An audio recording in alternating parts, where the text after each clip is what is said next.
안녕하십니까. 자, 오늘은 재료과학을 공부를 한번 해보도록 하겠습니다. 제과 제빵에 들어가는 재료에 대한 설명이죠.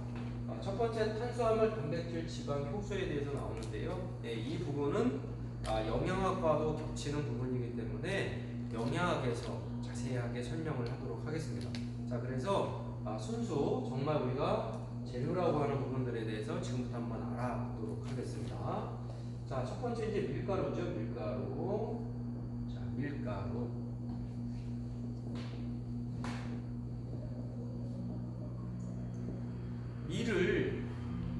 밀을 밀가루로 만드는 것을 제분이라고 합니다.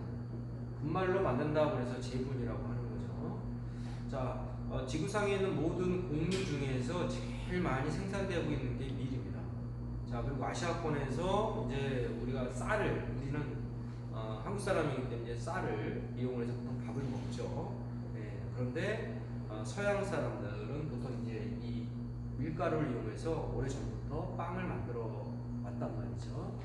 자, 그런데 이 제분, 밀가루로 만드는 이러한 기술이 뛰어나느냐, 아니면 그냥 평균적이냐, 아니면 평균이 이하다라고에 따라서 이전에는, 아주 오래전에는 선진국이다, 후진국이다 이렇게 얘기를 했다고 합니다. 자, 밀가루로 만들어요. 자, 보통 이렇게 밀알을 봤을 때 껍질이 있겠죠. 껍질이 있고, 그 다음에 이제 쌀눈처럼 해서 이게 배아가 있을 거고요. 자, 껍질, 배아, 내배유. 자, 내배유는 83%를 차지하고요. 껍질이 13%, 14% 정도를 차지하게 됩니다. 자, 그리고 나머지 4% 정도를 우리가 배아가 갖는다라고 보시면 되겠습니다. 자, 그런데요, 우리나라에 들어와 있는 밀가루의 종류를 보게 되면, 유기농 밀가루, 그 다음에 지금 이제 이런 밀을 가지고 밀가루를 만드는 거죠. 자, 그런데 우리나라에 생산된 밀가루라고 하면 우리 밀이라고 해서 제품이 나오고 있어요. 그런데 그 부분보다는 현재 보통 유통되고 있는 모든 밀가루 대부분이 호주, 그리고 캐나다, 미국에서 밀을 수입해 와서 우리나라에 있는 각 제분 회사에서 분말로 만들어서, 즉 밀가루를 만들어서 유통이 되어지고 있습니다. 우리나라에는 보통 한 10여 개 정도의 제분 회사가 있거든요. 수도권을 중심으로 해서 제일 많고요. 나머지는 이제 각각 지방에 있습니다. 자, 그런데 밀가루는요, 사용 용도에 따라서 우리는 보통 나누어 쓰고 있어요. 적어도 우리나라는. 자, 강력분, 그리고 중력분, 그리고 광력분. 그렇죠. 자, 그런데 밀가루를 나누는 기준이 있을 거예요. 그 가장 큰 기준이 뭐냐면 단백질 함량에 의한 차이라고 하는 거예요. 단백질 함량이 7에서 9%가 들어있고 9에서 11%, 11에서 13%. 그래서 7에서 9%면 강력분, 9에서 11%면 중력분, 10에서 13%면 강력분이다 이렇게 얘기하고 있습니다. 자, 단백질이 제일 많기 때문에 강력분으로는 빵을 만들게 됩니다. 빵. 왜요? 글루텐을 만들 수 있기 때문에 그렇죠. 글루텐이 제일 많이 만들 수 있는 단백질 함량이 높은 밀가루를 가지고 빵을 만든다라고 하는 거죠. 자, 그리고 중력분으로는 도넛이나 면을 만들게 되고요. 광력분은 바로 쿠키나 케이크를 만드는 데 사용이 되더라라고 합니다.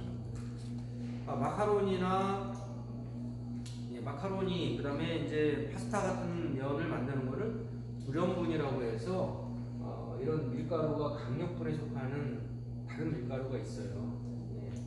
그렇지만 우리나라에서 보통 사용하는 밀가루는 이렇게 단백질 함량에 따라서 강력, 중력, 강력으로 나눠 쓰고 있다. 그리고 입자의 크기에 의해서도 나눠지거든요. 입자의 크기가 강력분은 제일 크고요. 광력분은 제일 작고 중력분은 중간이다.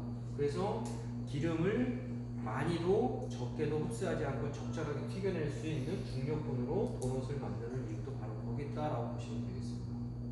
자, 강력, 박력, 입자의 크기가 크고 작고 우리 눈에 잘 안 보이는데 어떻게 합니까? 자, 입자의 크기가 작기 때문에 쉽게 뭉칩니다. 박력분은 쉽게 뭉치기 때문에 과자를 만드는 데 쓰인다고 그랬잖아요. 네, 쉽게 뭉쳐요. 뭉치기 때문에 과자를 만들 때는 꼭 채를 내려서 사용하는 이유가 바로 거기 있어요. 강력분으로 빵을 만드는데 빵 만들 때는 보통 채를 내리지 않습니다. 그냥 보통 그냥 반죽을 하거든요. 어차피 치대어지는 과정입니다. 그렇지만 과자를 만들 때는 채를 내려요. 채를 내는 이유가 덩어리를 풀어주게 하기 위함입니다. 특히나 강력분 같은 경우는 입자의 크기가 작기 때문에 쉽게 뭉칩니다. 그래서 꼭 과자 만들 때는 채를 내려주셔야 됩니다. 자, 밀가루가 보통 재분을 하고 난 다음에는 바로 사용을 하여지는 것이 아니고 보통 2달에서 3달 정도, 2달에서 3달 정도 햇볕이 내려쬐지 않는 시원한 곳에 보관을 하게 되면 우리가 빵 만드는데 아주 적절한 밀가루로 변하게 됩니다. 이거를 자연 상태에서의 어떤 숙성이라고 보시면 되는데요. 이렇게 숙성된 밀가루로 빵을 만들어야 빵이 잘 나옵니다. 재분 직후에 밀가루는 제빵 적성에 좋지 않습니다. 그래서 보통 자연적인 상태에서는 2달에서 3달 정도의 시간을 모아두고서 숙성을 시켰다가 빵을 만드는데 이 기간이 너무 기니까 이 기간을 각각의 재분회사별로 좀 줄여서 빨리 소비자들에게 공급할 수 있는 경제적인 어떤 이득을 취하기 위해서 만들어낸 것이 뭐냐면 바로 밀가루 계량제라고 하는 거예요. 그래서 밀은 원래 조금 누런빛을 띠고 있어요. 그런데 표백 그리고 숙성 이런 두 가지 목적을 위해서 밀가루 계량제를 사용해서 진행을 하고 있다. 자, 그러면 얼마만큼 반축이 되냐? 보통 3-4주 정도 되면 빵을 만들 수 있는 밀가루로 변모가 되더라라고 하는 거죠. 그래서 지금 시중에 그렇게 유통이 되어지고 있습니다. 자, 밀가루에 대한 어떤 자세한 설명은 여러분들 실기를 하면서 사용하면 되고요. 우리나라 밀가루는 강력, 중력, 박력으로 나눠지면 프랑스 밀가루 같은 경우는 T45, T55, T65 이렇게 나눠지거든요. 그것은 왜 그러냐면 그쪽 지방과 우리 그리고 이제 저기 서양, 미국, 캐나다, 호주 기후와 풍토가 다 다르기 때문에 똑같은 밀가루라고 볼 수가 없어요.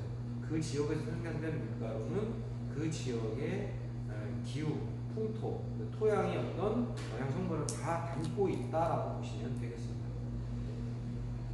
자, 그래서 우리나라에서 생산되는 우리밀이라고 하는 부분은 보통 강력보다는 거의 중력에 가깝다 이렇게 보시면 될 것 같아요.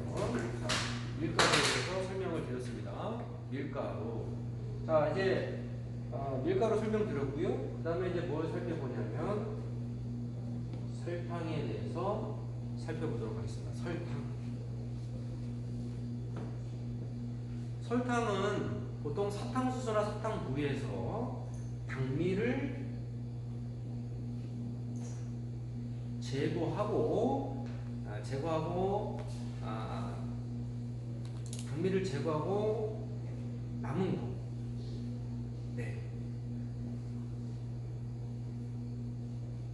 설탕을 분류를 할 때 한밀당과 비한밀당으로 이렇게 나눠지게 되거든요.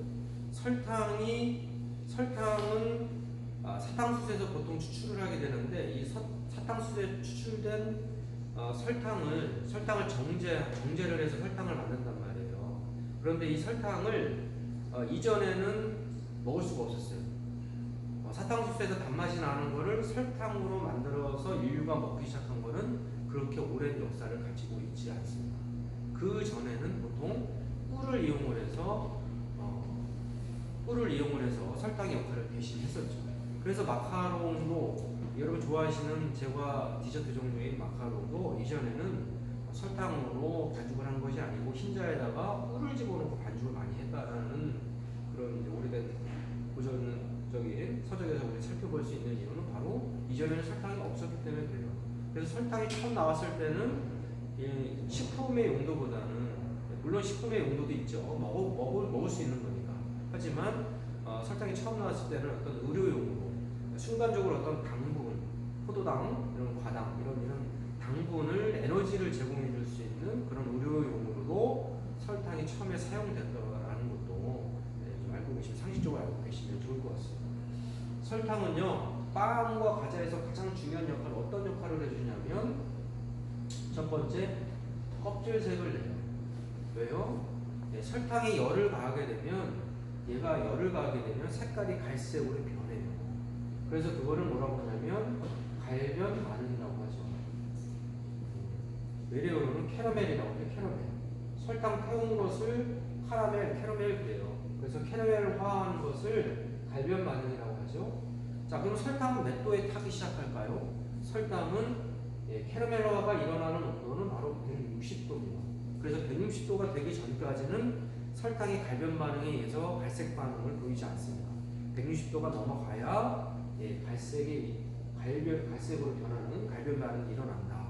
이 부분도 아시면 좋을 것 같아요. 그래서 프랑스식 설탕공예는 색깔을 놓고 나서 이렇게 반짝거리고 굉장히 이게 광택이 있는 그런 그 물을 이용해서 설탕공예를 만들잖아요.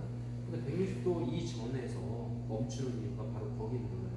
왜냐면 160도 넘어가게 되면 색깔이 나게 되거든요. 자, 그리고 첫 번째는 껍질색을 내고요. 두 번째는 가장 기본적인 건데, 설탕은 탄수화물이죠. 탄수화물이기 때문에 단맛을 낸다는 거예요.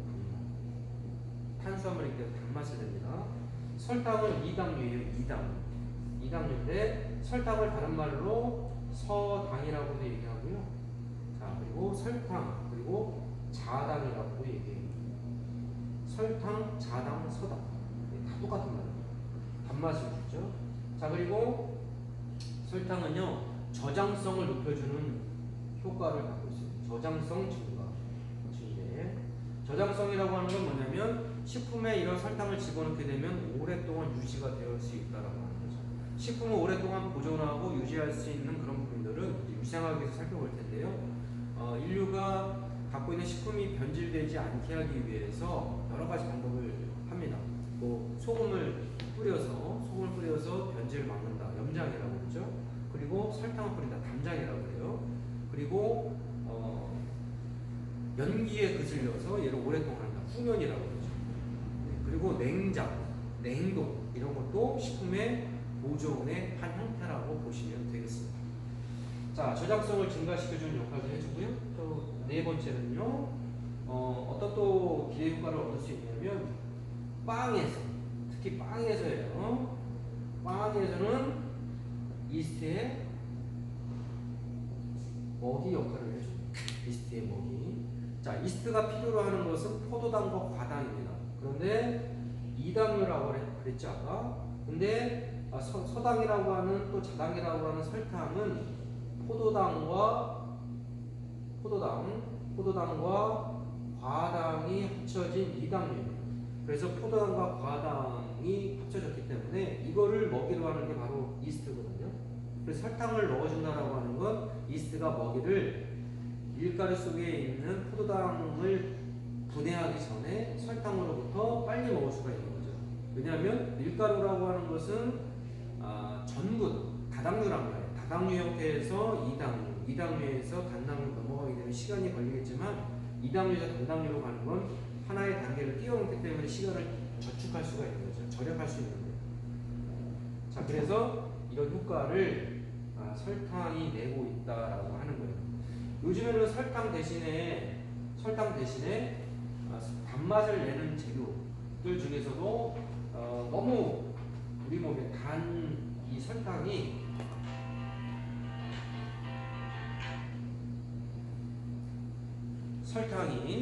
다른 역할들을 많이 해주기 때문에,